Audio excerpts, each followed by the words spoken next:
real spill only. Real spill only.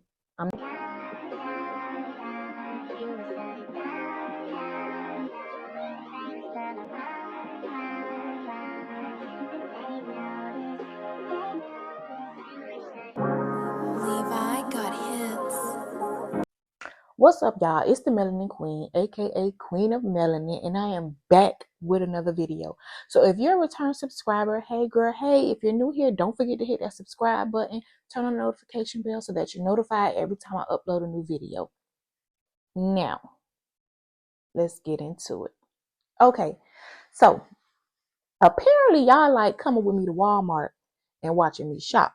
Okay, so I put up a short of me going to Walmart, getting a few items that I needed. Now, in the video, I was getting some baby formula. I mentioned that the prices of the formula is pricing, and if you're not getting WIC, then what are you doing? So I had somebody comment on the video, and they were like, oh, well, if you can't afford it, then you don't need to be having kids because I'm not using my tax money to take care of your children. Okay. So that's when I realized, you know what? I'm trying to grow a following. I'm trying to grow a family here on YouTube, but they don't know me. So let me introduce myself. Yes, I come on. I tell you I'm the Melanin Queen, the Queen of Melanin. But at the end of the day, y'all, my name is Shalisa. And on this channel, it's real spill. I'm not going to be making videos every day with my face beat. Okay. I'm 6 months postpartum. I am trying to get over gestational diabetes, which is why I have this here on my cheek. I do need to lose the weight. I'm going to bring y'all with me. I need to change how I eat. I'm going to bring y'all with me. But at the end of the day, this is what it is. Okay, let's talk about government assistance, right? So growing up, I grew up in a 2-parent household. This beautiful lady right here is my mom. She is no longer with us. That's my mommy, okay? I grew up in a 2-parent household. I had my mom, I had my dad. My mother was a housewife. My dad was a longshoreman. I did not know what government assistance was growing up. I found out what Foodstamps was my 10th grade year in high school when my best friend at the time and myself decided to be the it girls and get a job for the summer at Winn-Dixie. It was this one family who used to come in Winn-Dixie every month. She had like maybe 5 or 6 kids, and they used to have 3 baskets full of stuff. And I used to pray she used to come in my line and hold it up. I used to love ringing that lady up. Okay, I used to love ringing her up. And I had to ask, like, I was like, dang, there's a lot of groceries. And the more she came every month, and then when I noticed other people coming every month, I found out what it was to have food stamps. So I'm like, dang, I want food stamps. I thought it was cool. Shoot, I didn't grow up on food stamps. So I'm like, oh, y'all lit. Y'all house lit. Y'all got all the snacks. So don't get it twisted. We had all the snacks too. But I didn't know that you could get snacks with food stamps. Okay. So I had my first child at 18. When I turned 18 and I got pregnant with my son, I had a friend who already had a baby and she was already on game about government assistance. So that's when I learned to apply for food stamps and Medicaid, WIC, Section 8. I found out what Section 8 was. I'm like, you mean these people pay your rent? Like what? So this was back in 2008. And when hold on, y'all, wait, let me get it together. Okay, so I had my son, boom. I applied for food stamps, all the government assistance, whatever I could apply for, I applied for it. Okay. And don't get me wrong, my daddy still took care of me. My daddy took care of me my entire life. Okay. Independence was something I was getting used to. It was new to me. Okay. I'm not gonna hold you. It was new to me. But at the end of the day, the government was there to help, and I was allowing it to help. Okay. So I applied for food stamps. I started getting food. That was my first time ever like having food stamps on my own. So I got food stamps. At that time I got WIC. I was working. I ended up getting a job like when my son turned 3 months. I still was getting food stamps. I still was getting WIC. I think my first job after I had my son, other than the little play Winn-Dixie job I had in high school, because when I worked at Winn-Dixie, I'm not even gonna lie to you, them people couldn't tell me nothing. Like I used to be like, I don't even need this job. Like, be for real. Don't play with me. But then I had my son and I'm like, I want to make a little money. I started working at Pollo Tropical because I guess, the fast food was the way to go. I realized quick that wasn't for me. And then I started working at Macy's. But even with Macy's, you have to pick your shifts up and things of that nature. So I still wasn't getting a lot of hours, but I made enough money to do what I needed to do for me and my baby. I was still living with my mama. I was only 18. I was in school, in college, because when I was pregnant with my son, I went to Bethune-Cookman. After my first semester, I came back home and went to the community college. So I was still in college. I was going to school. I was working. I was having 2 and 3 jobs. I was at Walmart. I was all over the place. Okay. So your girl was on government assistance. For those of you who have your panties in a bunch about government assistance, your girl was on government assistance. Okay. She applied for everything. WIC, food stamps, Medicaid, Section 8. I didn't have Section 8 at the time though, because the waiting list for Section 8 was like down the street, up the road, around the corner, in the next state. So it took a while. And I applied for childcare because baby daycare is expensive too. My friend told me about childcare. I applied for that too. Okay. So boom. Raising my son, blah, blah, blah. Got food stamps, all the good stuff. So now fast forward, I get a job at the post office. So I started working for the post office in like 2013, maybe 2012, 2013. At first, it's seasonal. Then they lay you off after the season. They bring you back and then they keep you. That's how I went. That's what I did. So at the time, while it was seasonal, I was working for the post office and Home Depot, right? So then when the post office let me go, I still had Home Depot. When they brought me back, I ended up letting Home Depot go. I was working overnight for the post office for years, up until 2017, I believe, is when I started working like a regular shift. Not even regular. My shift was still all over the place. It was like 4 in the morning, 5 in the morning, 6 in the morning, and then 10 in the morning. That was my schedule. I was a regular and that was my schedule. So I was still getting food stamps. I was still getting WIC. As a matter of fact, I stopped getting WIC. And it wasn't because I didn't qualify. It was just because I got tired of renewing it. But I still qualified. I just stopped going and stopped getting it because I really wasn't using the stuff that they was giving me. I was getting food stamps at the time. It was only me and my son. I had my daughter in 2015, and even when I had her, I got WIC when she was an infant, and then when she became a toddler and you had to keep going to renew, I ended up stopped getting it again. I was never really consistent with WIC. But the food stamps brought the consistency. Okay. And I was working for the post office. I don't know how it happened. Don't ask me how. Yes, I made good money, but I made a way and I got my food stamps. So for those of you who said you were putting your tax dollars into my stamps, no ma'am. They took $600, $700, $800 out of my check every 2 weeks. So I was bringing it back. I was bringing it back because that was grocery money and I needed that back ASAP to get them groceries, period. If you don't like it, I'm sorry. But sis needed her groceries, period. So I ended up getting a letter in the mail for Section 8. I applied for Section 8 in 2008 when I had my son. And my friend put me up on game. She was like, get a paper in the newspaper. They're going to have a Section 8 application for Miami Beach. I'm from Miami. She said, apply for it. I applied for it. I never heard nothing. I used to get stuff in the mail like, if you want to stick on the waiting list, send this paper back, send this paper back. Eventually, I stopped sending it back because I was like, girl, I don't, at this point, I don't even want it. Like, I don't even want it. Y'all dragging me. I don't want it. So I stopped sending the paper back. Lo and behold, 2015, it was in May, I got the letter. And it was for me to start the process to get my voucher. So I'm like, okay. And again, I didn't grow up on government assistance. So I'm like, y'all, this is lit. Okay, it's lit.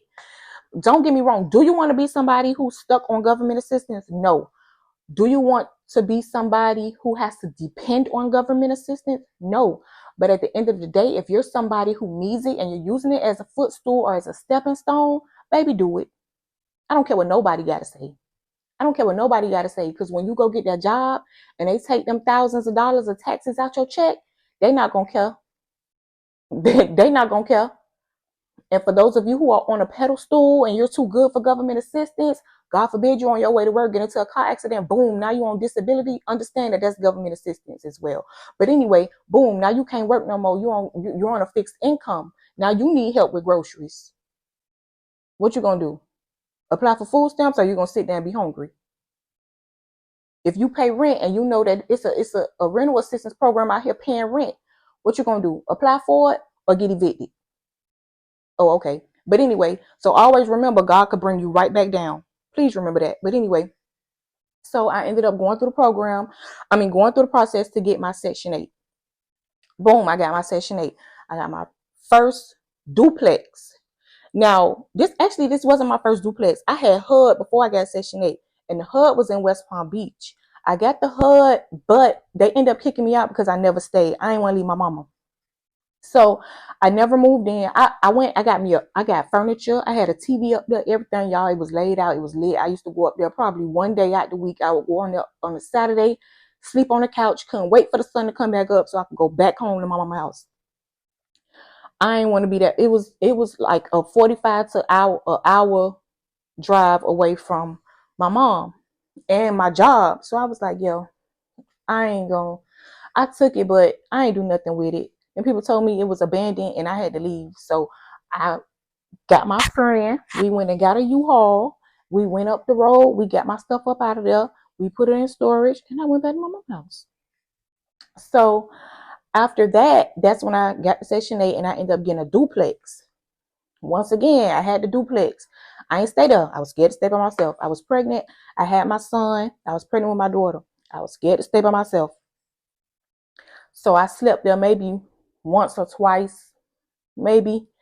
After that, never slept there. Fully furnished. I had TV still in the box and everything. Y'all, I went to that house one day. Somebody had done broke in, took everything. They had brand new TVs, computers, my son PlayStation, everything. They took everything. All right. Socials, birth certificates, everything.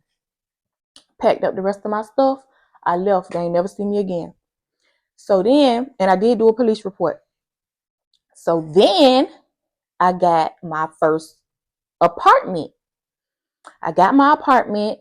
It was a 1-bedroom apartment. Me and my son. So I had my daughter in that apartment. We was there for the year. They did end up, after I had my daughter, my Section 8 people upped my voucher to a 2-bedroom because who I had, they didn't go by age. I guess some vouchers go by age. Some go by whether you have 2 boys and a girl, a boy or girl, however that go. But mine went by how many people were in the household. So it was 2 per room. So me and my son was a 1-bedroom. Since I had my daughter, that's when they gave me another bedroom. My apartment complex had a bedroom available at the time, but I didn't apply on time. So I couldn't get that one. And I ended up moving to what we call Opalaka. All right. That's a little area in Miami. So I moved to these apartments in Opalaka. Nice apartments. It was small. It was nice enough for me and my kids. Boom. I stayed there with my Section 8. I was still working for the post office with Section 8. Now here's the gag. Because I worked for the post office, even though I had Section 8, my rent was more than the people who paid regular rent. Because it goes by your income. So because I had high income, my rent was high. And it was higher than it would have been if I didn't have Section 8. But I didn't get rid of the Section 8 because you just never know. Like down the line, moving forward, I ended up having to have a surgery. I had a hernia repair. I ended up having a surgery. I had a hernia repair and a tummy tuck, but that's another story because your girl gained that weight back. So we'll talk about that later. But I had a hernia repair, right? I was out for months. Me being out for months, how was I going to pay my rent?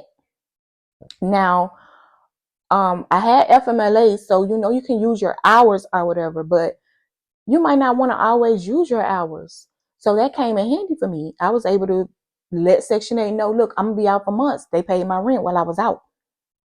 And at the same time, your tax dollars wasn't doing it. Pookie, mine was.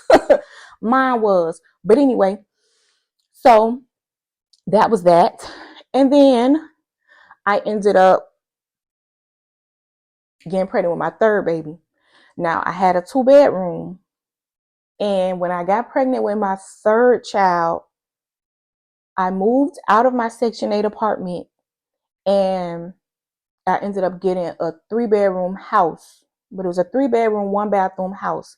It did not take my Section 8 because my voucher was not enough to cover the home. But I wanted a bigger space for my kids. So eventually I gave my Section 8 up willingly.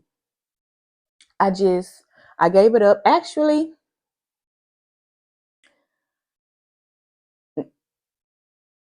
yeah, I gave it up. So I then went to paying regular rent, and that just was that. I gave it up. But the food stamps I didn't give up. The WIC I did give up until I had my third baby, and then I got it again for the formula and everything. Actually, yeah, I'm trying to think if I even got the WIC back at that time. I don't even remember because I ain't really fool with WIC like that. I think I didn't get it back until maybe my 4th baby. And around that time it was COVID, so you didn't have to go to the office for nothing. You did everything over the phone. That was okay with me. That's what I ain't like going to the WIC office. So we moved. I didn't have Section 8 anymore. And when I had my 4th baby, I ended up moving a couple of hours away from Miami, which is where we now pay mortgage. We purchased a home outside of Miami because if you don't know, the housing market in Miami, in period, I mean, it's high everywhere, but in Miami, baby, the market is marketing. And my budget is not Miami's budget. So your girl had to pack it up and go. Okay. So I moved up here. When I moved up here, I was on leave from the post office for like a year, waiting for a transfer. My transfer never went through. So I ended up having to resign. I had to resign because if I didn't, I would have got fired for not showing up because my leave was about to be up, and you would rather resign than to get fired. So I resigned. So once I resigned, it was like, now what? I have a mortgage. I have my bills, my food stamps, and I wasn't getting WIC at the time, and I was not getting childcare. So daycare for my kids was $300 a week. For my youngest, for my 4th and my 3rd, and my daughter was in elementary, my son was in high school. So for the last 2, daycare was $300 a week. And then we had a mortgage. My car note was $600. Yeah, so the teacher at the school actually told me about childcare assistance. So did I say, oh no, I don't want to waste tax dollars? Hell no. Okay, sign me up. Yeah, sign me up. I want that, and whatever else you got to give me, I want it, and I took it, and I got it. So those $300 a week went to $50 a week. So I don't know if you just like spending money. That's, baby, so be it. You go get it. Now, when it comes to a point in time where the government is like, bitch, I said no, I'll take that. It was fun while it lasted. But while it's still lasting, baby, I'm going to let it last. Okay. Am I going to stop my blessings to keep it? No. That's the difference. Am I going to turn down jobs To keep it? No, that's the difference. But if I qualify, am I going to receive it? Yes. Yes, I am. Yeah, I am. I really am. Sure am. Yep. And you should too. But anyway, so when I moved up here, um, I did a work from home job at first. And then I was like, you know what? Let me follow my dream. This will be a separate video, but I did open a storefront when I moved up here for my business, which I had since 2016. I opened a bakery, storefront bakery. Now, I did that. I was running the bakery. The bakery was an hour away from my home. So trying to drive an hour away from home to run a store, because I did hire someone who had experience in the kitchen, but they didn't have experience in baking. And the thing with me was, it was just hard for me to have somebody make everything for me because I felt like my name was on it. So that was pretty hard for me. But trying to get to a kitchen when your opening time is 10 o'clock, I would have to be there at least at 5, 6 o'clock to get everything prepared. And I couldn't do that because I had to take my kids to school. So I couldn't get there until like 15 minutes before it was time to open. So you're talking about having to prep everything, basically using your day to prep for the next day, really, because I had to close at 4. And I had to close at 4 because I got to drive an hour back to get my kids by 6. So it was a run. Okay. It was a run. I had the storefront. I did what I had to do. It lasted while it lasted. It came to an end. I will do another video on that if you guys are interested in business or opening a storefront or running a business or doing that type of activity in your life. I will do a video on that and discuss how I opened it, why it closed, when it closed, how it closed, all of that. But at the end of the day, yes, I did have that journey as well. It was a teaching journey. I accepted it was expensive. I opened it with my own cash money that came out of my account. You're talking over $30 worth of stuff that I had to spend money on to get this storefront. And I did not have any loans. I did not have any grants. And I do not suggest anyone else go that route. I suggest you get loans, grants, and whatever else they have to give to you before you take that step. But that's a whole nother video. But again, government assistance. But anyway, but the moral of the story here, guys, is stop thinking just because somebody gets WIC, Section 8 food stamps, and whatever else it is that they get, that is because they're lazy and they don't want to do nothing and they don't want to work.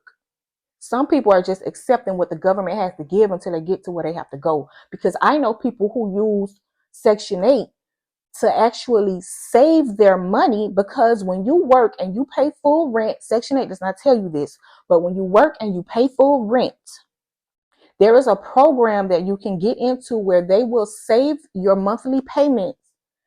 And when you have enough money saved up to put down on a house, you can then get that money. They will cut you a check and you can use that money as for your closing costs to purchase your first home.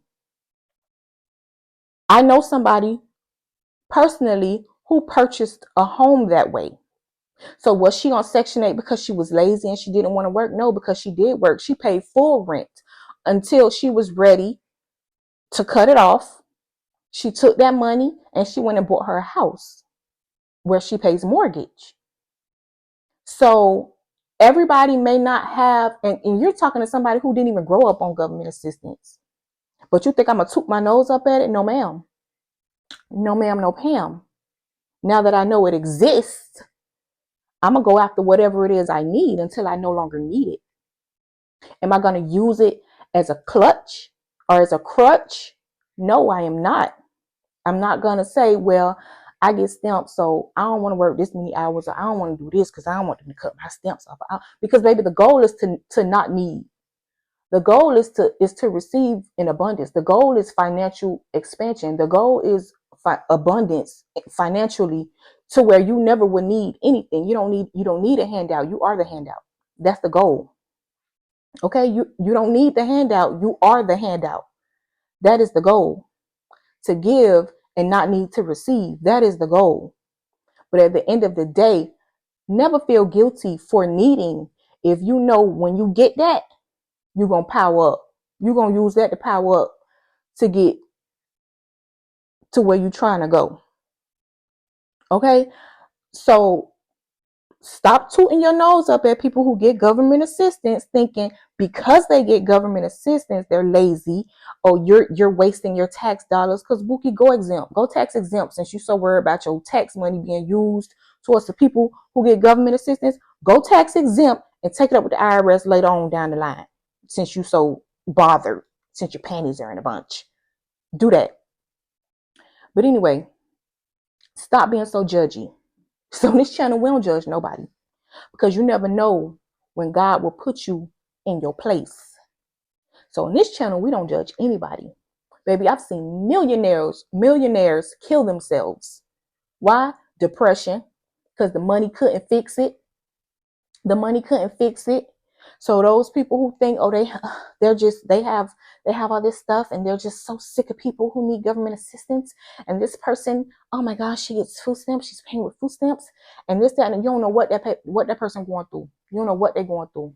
You don't know why they got them food stamps. You don't know how long they had them food stamps. You don't know when God gonna take them food stamps away from them and give them the cash in abundance. You don't know. You don't know. So stop being so judgy. You so concerned. Pay for her groceries then. Pay for her groceries. Or his groceries. Or their groceries. Since you're so worried. Since it bothers you so much. Pay for it. Pay for it. Because to tell somebody, oh, if you have to rely on WIC. It's not that they're relying on WIC.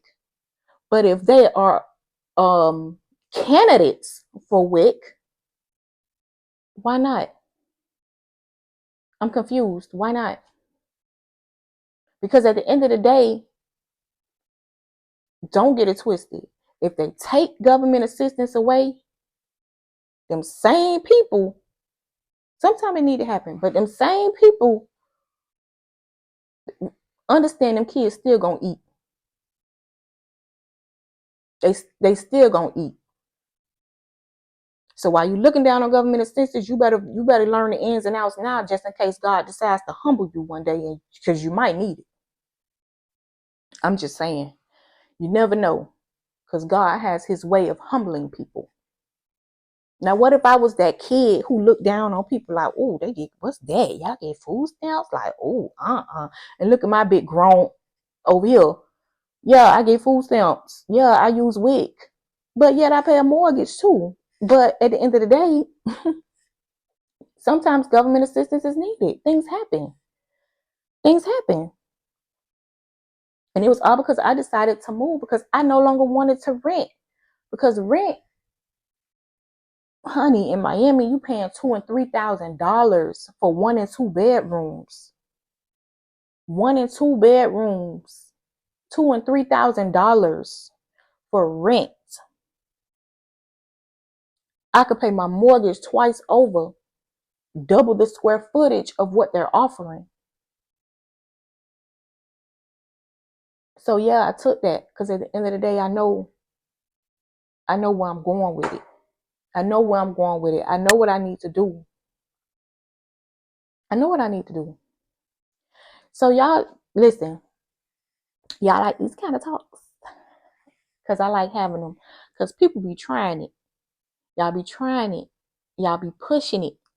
Stop pushing it before God come and humble you real quick. Okay? Because you never know. You never know. But if y'all like this, don't forget to like, comment, and subscribe. If you're not subscribed, click that subscribe button. Turn on your notification bell so that you're notified every time I upload a new video. And let me know what y'all want to talk about next, because they be trying it. And I'm just here to address it, because on this channel, I told y'all, it's real spill only. Real spill only. I'm not going to be up here with a face full of makeup, just waking up or trying to go to bed and I got a face full of makeup with one curls. Girl, no. All right. No, I just want to be myself. I want to be myself, and I want y'all to like me for who I am. Period. I'm just a girl from Miami who need to lose 50 pounds. And I need y'all to help me because, girl, the table is calling. I am not against surgery, Pooh. Not at all. And if this weight loss takes too long, I'm going to find a way to get there too. I know that's going to make y'all mad. Bye.